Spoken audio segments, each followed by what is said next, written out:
Hi, and welcome to the VetStory Podcast, home to the most outrageous stories told in VetMed. It's raw, it's unfiltered, unscripted, unedited, just raw, off-the-cuff stories. I'm your host, Rhys Gennarelli, and if you're in the VetMed space in any capacity, and you have a story like this, I want to hear it. So get ready to have a laugh, eyes on the road if you're driving, close the doors, and enjoy the show.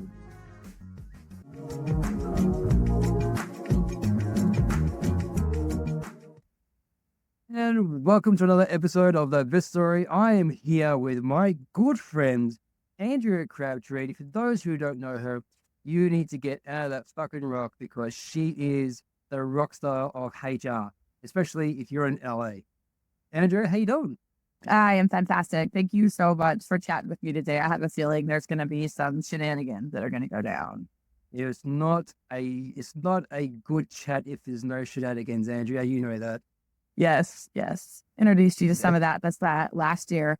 Where were we at that conference? Kansas. What city? Was it Kansas City? Right. Didn't think there could be shenanigans in Kansas City, and yet there we were, finding ourselves on the side of the road. I was looking at some photos the other day about that first place that you went to, the burger place. So that was fun with Mary. There was that first night. Yeah. Mm-hmm. Yeah. So that was fun. The eye-opening of here it is. And then we end with a bang, right? With mechanical bulls and giant cowboy hats on and crawling 100 yards. There's our hotel. We can make it. It's only another 100 yards. Yeah, we didn't get that far. We didn't even make that 100 yards at one point. That was brutal. Shenanigans. Even if Kansas City had shenanigans. I know, right? I'm still to go line dancing. I need to go line dancing. And we didn't do it. Where's the conference after that? Where were we? And we still didn't do it? Charlotte. Yeah. All right. Next conference. Where's it going to be? Vegas. Vegas or March. All right. We can figure it out. We might be doing it in the hotel room or in the hotel lobby. Down for. So I'll get there. Definitely get there. I think I'm going to Texas soon. So I'm just praying that I can go to one of those Friday night lights. Top it off with some line dancing. Fantastic. I'll bring my shit kickers and my hats, jump on a plane, meet you there. Absolutely. Done. Andrea, tell the audience a little bit about yourself. So I am in veterinary practice management. I've been in for probably about a little over 20 years. I started off with my undergrad in pre-vet and knew that there's no way I was going to vet school. So tried to figure out how I could maneuver through the veterinary space without being a veterinarian. And back in the day, there wasn't really roles for managers. It was not something that was a pathway. It was the practice owner's wife, right? Or the RVT that had been there the longest, the CSR that knew the most. And so I stumbled upon the VHMA offering the CBPM certification and said, that's it. That's what I'm going to do. So I became a certified veterinary practice manager in like 2010, I think, or maybe 11, I don't know, years ago.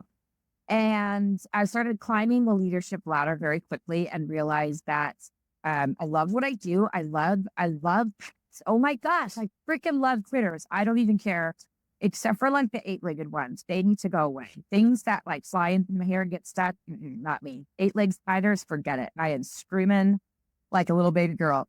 But the fuzzy ones, 4-legged, 3-legged, 2-legged, missing limbs, I'll take them. The old crunchy potato chips, I love them. But I also realized that I love people. I have a big, huge, fat passion for people that I just love that. So I did a lot of HR credentials thinking that I could learn how to people better with HR credentials. And yes, a lot of my HR training has taught me the logistics, like you said, in LA and California. There are so many HR laws. It's unbelievable.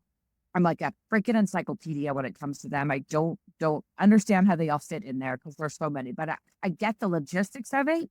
But what I realized was HR is yes, there's boxes to check and there's rules and regulations, but peopling is about relationships, and it's about conversations, and it's about learning who I am and what I bring to the table and who I'm speaking to. So along my journey, I've done a lot of discovery in what makes the people in our profession passionate about pets, what makes us love fiercely, what makes us protect our patients, and for CSRs to protect their client.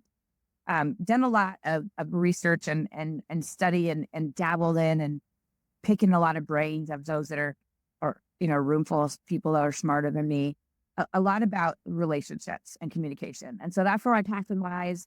I have a consulting business now for, I don't know, probably 10, 15 years, something like that. I work in practices all over the country and Canada. I do a lot of public speaking, and my passion lies in, yes, fur critters are first, but don't forget that if we are not taking care of ourselves and learning more about ourselves and self-discovery and how we can make our practices run smoother with better culture and better communication and better peopling, that the fur critters don't get the care that they need without having, I don't want to say me first mentality, but taking care of ourselves first has to be a priority. And I think we put that on the back burner. But taking care of ourselves first, whatever that may look like, so that we can take care of our patients and bettering our practices and bettering our patient care, bettering our profession. My captain is leaving my profession better. And let me say that again. My passion is leaving the profession better than when I found it, when I started in the veterinary profession. So that's my goal. Cool. Nice. Diatribe there. Blah, blah, blah. I was going to ask you it has escaped me as you were talking, but it will come to me probably a little bit later. All right. What do you got for us, Andrea? What's your role? Well, I worked emergency for a lot of years. So when you said, hey, tell your story, first thing I went to is there's going to be a good emergency story. And I feel like everybody's worked emergency at least, has had like the foreign body where it's a surprise foreign body and they throw up and you take it to the owner and the owner's like, something crazy like that. Like, I feel like if you worked emergency, you probably have a million of those. And DEA come in the middle of the night, guns blazing, wanting to know who stole the bottle of Utah, left a suicide note. Things that are like crazy, weird like that. But I feel like when you work emergency, that's a walk in the park. That's like things that happen every day. So I'm going to go boring, I guess. It baffled me and it scared the shit out of me. And I was sweating the whole entire time and quaking in my boots and thought I was going to get my ass kicked, but I managed it. So we all know veterinarian often runs from conflict, right? And it's just a known fact. Veterinarians are not one that step up and are like, sign up, I'll have that courageous conversation, or heck yeah, let's learn how to manage conflict. So I have a lot of practice owners that will call me up and say, hey, can you come and fire this person? In fact, I have had owners that have called me late on Friday and it said, book a flight, I need you here tomorrow morning to fire my medical director. And my husband looked at me like, we have a tea time tomorrow. No, you're not going to go flat from another state to fire somebody and come back. He's like, what are you thinking? So I immediately jump on Southwest Airlines, it's red fly out, and we have to fire somebody. And there was definitely cause for it, up on the airplane, like doing up all the paperwork for it, land, check in a hotel, get to the hospital the next morning. And I have to be there early because the surgeon wants to start surgery and I have to get the surgeon before she goes into surgery and fire her.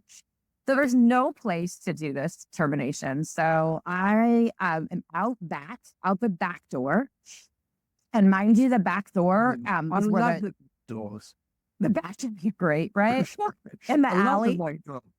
Well, sorry, that's what you meant. Okay, sorry. And fun on that back door. Sorry. So the back door leads to this the trash can. So there is frequently people that are taking the trash out, just randomly taking trash out. It's also where they will walk dogs. So mind you, it's a surgery center, so they're not walking attendant germs. But they are walking dogs. So it's not unheard of to have somebody come out the back door. And when they do that, they, move the deadbolt to like the locked position. So it's cracked a little bit so they don't get locked out. Not the safest thing to do, but they also can keep an eye on that back door. It's not like anybody could get in while they were out walking dogs that you can trash at or something. So, okay. So scene is set. I fly into this practice, set up to fire this medical director at the surgical center. I am out back in this alley, and the deadbolt is cannot be left open because people would hear what's happening. So I shut the back door. Now her and I are trapped outside. I say trapped for a reason. Trapped outside. I cannot get back in the practice if I need to, and I have to terminate this doctor. So I go through the process of, yes, I understand that you and the practice owner have a relationship, that you've went to vet school together and you guys are friends and blah, blah, blah. And mind you, this veterinarian is a gym rat. He's a gym rat. She's a gym rat. Now, I'm a big girl and I'm definitely a scrapper. You want me on your team if you were at a back alley on a Friday night drunk. Like, I'm going to be the one that's going to get us out of that mess. So they're not like, I'm a scrapper. I have no problems going toe to toe with anybody bigger than me. I could do it. I'm going to bring it on. I've had my nose broken twice. I used to play rugby. I'm no small, petite little girl. So this gal is a gym rat and she's bigger than me. And I know she's stronger than me. And I didn't really think anything of it until I started telling her like, hey, so, we're going to have to terminate your employment with us. There's, been some instances where, it's not a healthy relationship. You're not treating employees correctly. We've talked to you about this in the past. She starts to puff up her chest, starts to get red on the face, and is so angry and is yelling at me and is cussing at me and spitting at me and all the things that happen when you get upset. And I'm thinking to myself, shit, this girl's ruts.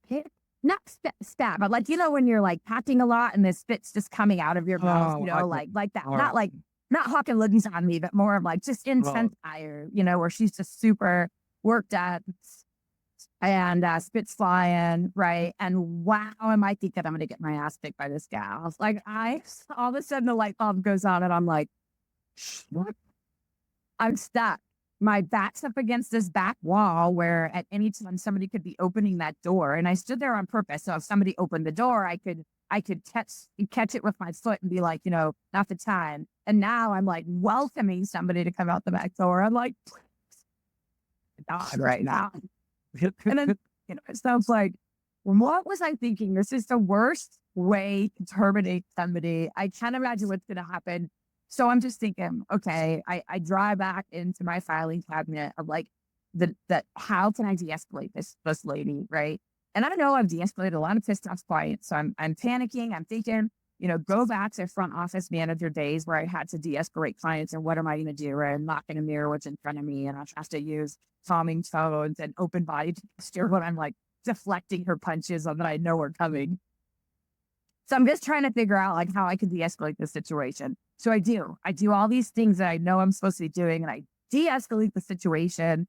And I finally get her calm enough where she realizes that, this is the best thing. And I appreciate you coming and talking to me and letting me vent. And she says, I'm so glad that we had this opportunity to discuss this in private. And I really just appreciate you. And I thank you so much. And do you mind if I give you a hug? And I'm thinking to myself, gut punch me, or she really means that. And I can't tell her no.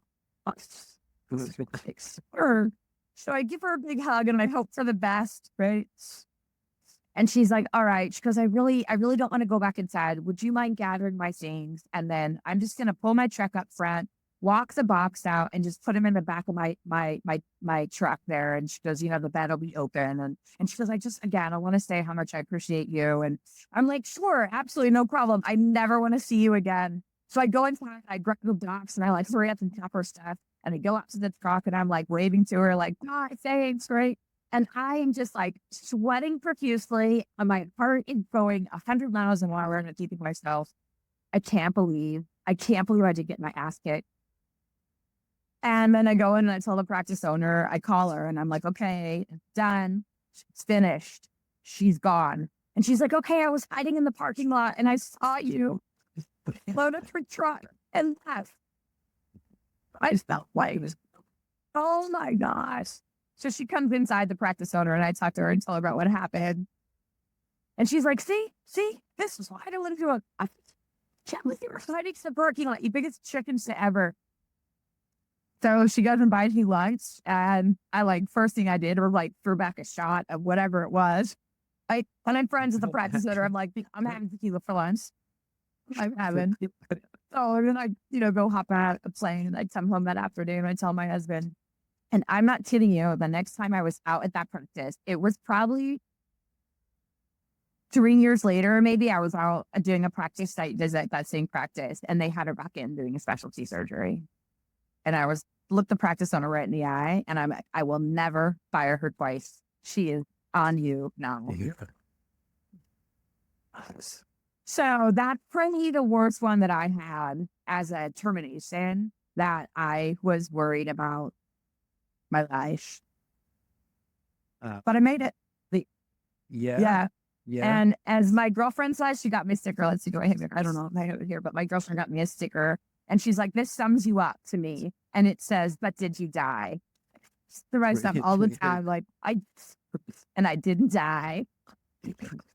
I think I heard that slogan somewhere on some of the forums, but did you die? But did you die? That's my jam is, but did you die? I'll do anything. I don't care. You want to jump out of an airplane or you want to, I don't know. I don't even care. Let's do it. Sure, let's rack it out and see what happened.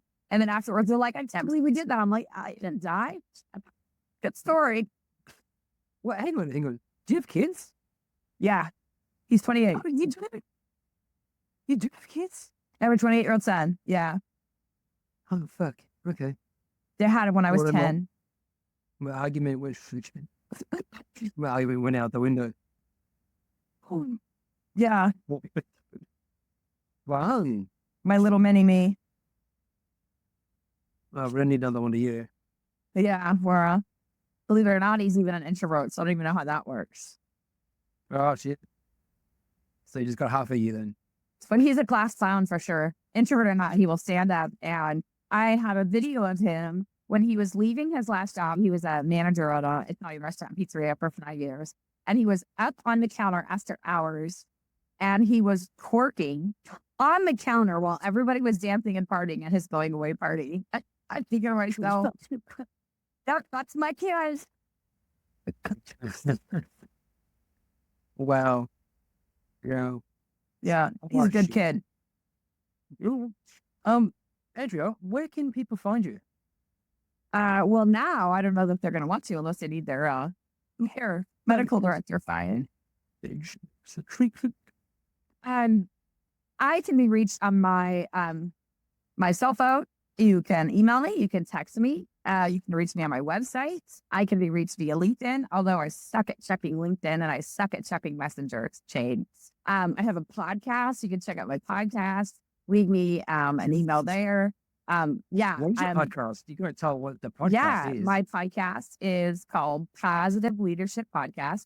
We try to drop episodes twice a month, but I don't know. We've been pretty shady about that. My co-host is David List. A shout out to David. Him and I have sometimes shenanigans in our interviews, interviewing our guests. It's leadership. It's veterinary specific. It's fantastic. We have a great time.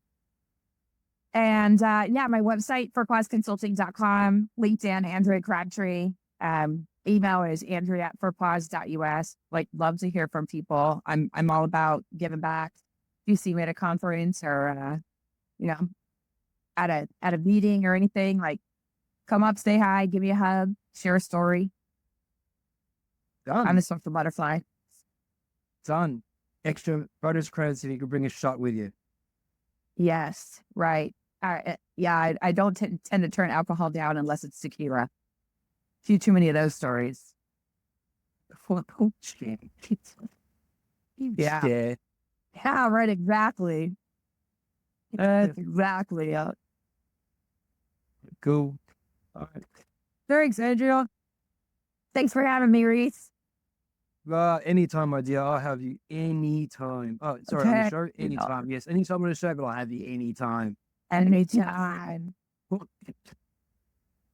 Thanks, my dear. I'll see you Thank soon. you. See you soon. And thanks for joining us today.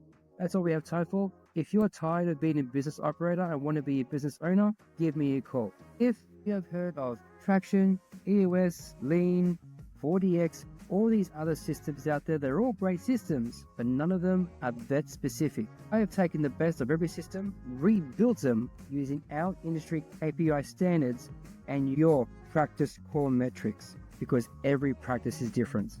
I will bring your vision to life, get your team bought in and aligned to your long-term goals. I will systemize your practice so you can have more time doing what you love to do. Stop having people rely on you. Let's take the pain away from being a business operator and move into the business owner category. If this interests you and excites you, go to my website, www.ivmsolutions.org. Until next time, take care.